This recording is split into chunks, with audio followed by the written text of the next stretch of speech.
Welcome back to our YouTube channel. This is the history of everything. What happened in the past and affecting the present is always our concern. Please like, comment and subscribe for more videos like this. In today's video, we will be looking into a very secretive African socio-cultural phenomena that has been around for many years and is practiced in most African cultures. Initiation schools. Specifically, male initiation schools. What is the history behind the initiation schools and why are they so secretive? Are they safe? Stay tuned as we discuss this topic further.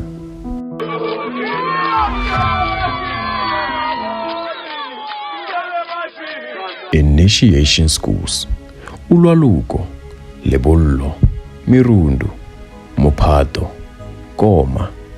These are the many variations of names for this practice in different South African languages. This is a practice where men are initiated into a transition from boyhood to manhood through an oftentimes controversial cultural practice.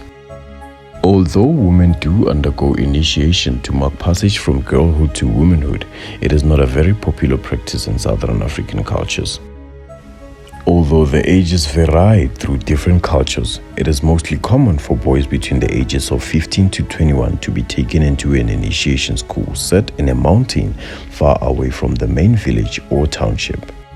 Here the boys are circumcised and taught lessons on how to be men as well as stories of their heritage, while also learning sacred oral laws and praises which they are taught to recite in a specifically poetic manner, which serves as one of their markers of having went to the initiation school.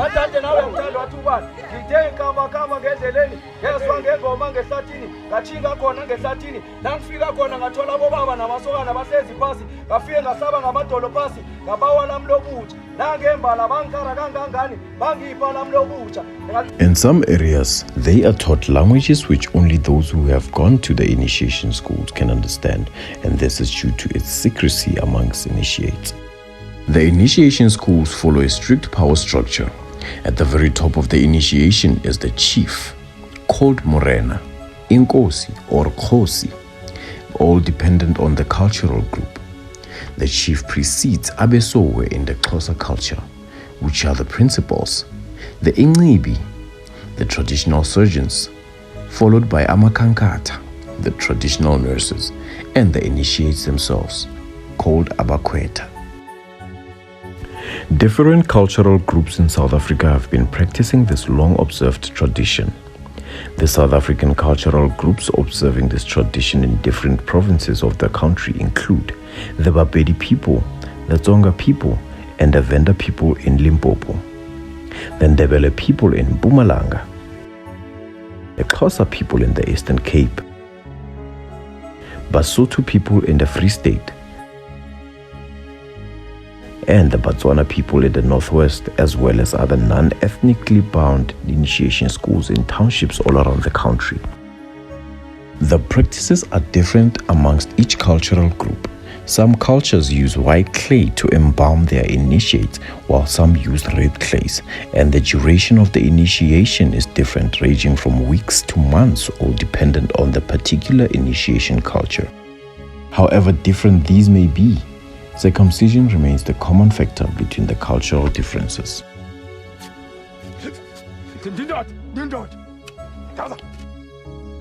The question often arises, where does initiation culture come from?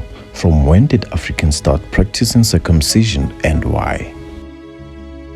Well, since African cultures in the southern regions did not have a written language to preserve their history and beliefs in certain detail, the history of initiation schools and the exact time of the commencement of circumcision culture amongst Africans is hard to trace back with certainty as to when and how the custom came to be practiced.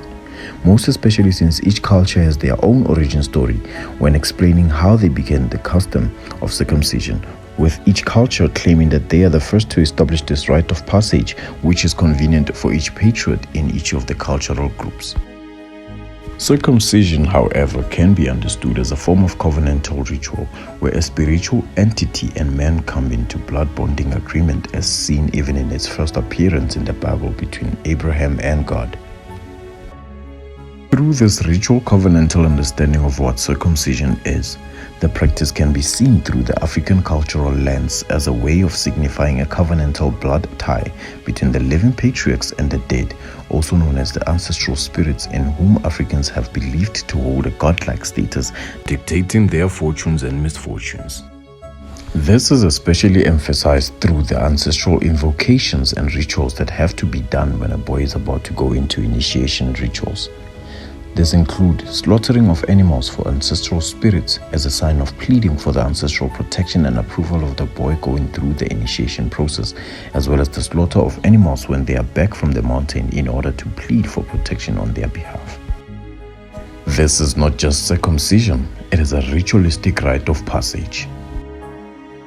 This blood covenantal activity has been believed through the cultures to be the very backbone of patriarchal manhood in societies, and men who were not from the mountains were ridiculed and less respected in society, as they did not have the covenantal marking and have not received the education necessary on how to become a man and how to live in full function as an adult. Throughout the course of the history of this practice, there has been a great number of deaths recorded where the initiates succumb to their deaths due to the non-sterile circumcision equipments used in the process, as well as the harsh conditions and ill treatment often faced in the mountains. Some initiates have been reported to have died as a result of hypothermia, caused by the extreme cold they ought to endure as a way of proving their masculinity. In 2017, the death toll in the Eastern Cape alone was calculated at around 16 boys, followed by 44 more in the year 2018. These deaths are not a foreign concept to the initiation schools and are experienced each year. There are oftentimes rumors that some of these deaths are ritualistic in nature, where the initiation chiefs strategically chooses the sacrificial candidates whose deaths would be made to seem natural, while in reality they were a sacrifice for the purpose of spiritual gains and other dark agendas tied to the occultic side of the practice. These deaths are mostly familiar and frequent in initiation schools that are often held as being illegal initiation schools. These are mostly township initiation schools that are attributed to toxic transitions made post-initiation, where boys are taught in ways that are problematic for the society, which includes a promotion of excessive drinking, dangerous sexual behavior, smoking, ruthlessness, and other ill behaviors in society. So how many new guys or new initiates have come out? Yeah, like 24. Sure. 24 of them. For the next couple of weeks, what happens? The next couple of weeks they will come and join me.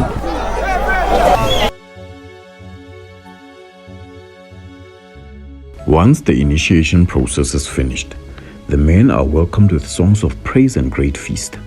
In most cultures, an animal is slaughtered before allowing the initiate back into the home. Upon their approval at the gate, they are then allowed back into the yard, where they will feast, drink, and dance throughout the night. During these feasts, different cultures partake in different practices. However, the most common of these practices is a stick fight, where partakers have to fight using a set of pliable sticks, while both parties are stepping on common objects such as a large water drum, a tree log, or just a line drawn on the ground.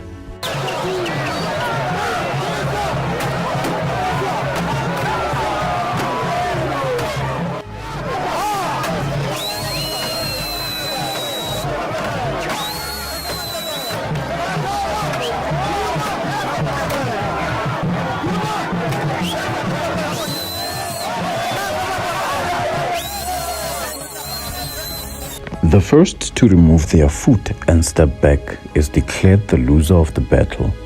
This can go on for several hours, with men leaving wounded and bleeding. However, they do not mind, as this is considered a culturally significant sport intended solely for entertainment purposes.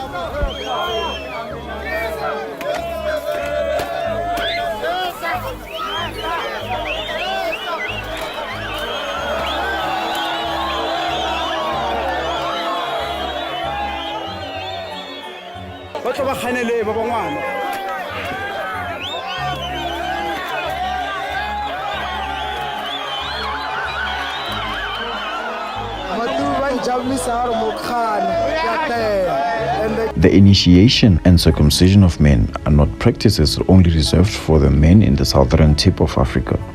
Other African countries also practice this ritual. And that is the history of initiation schools in the southern tip of Africa.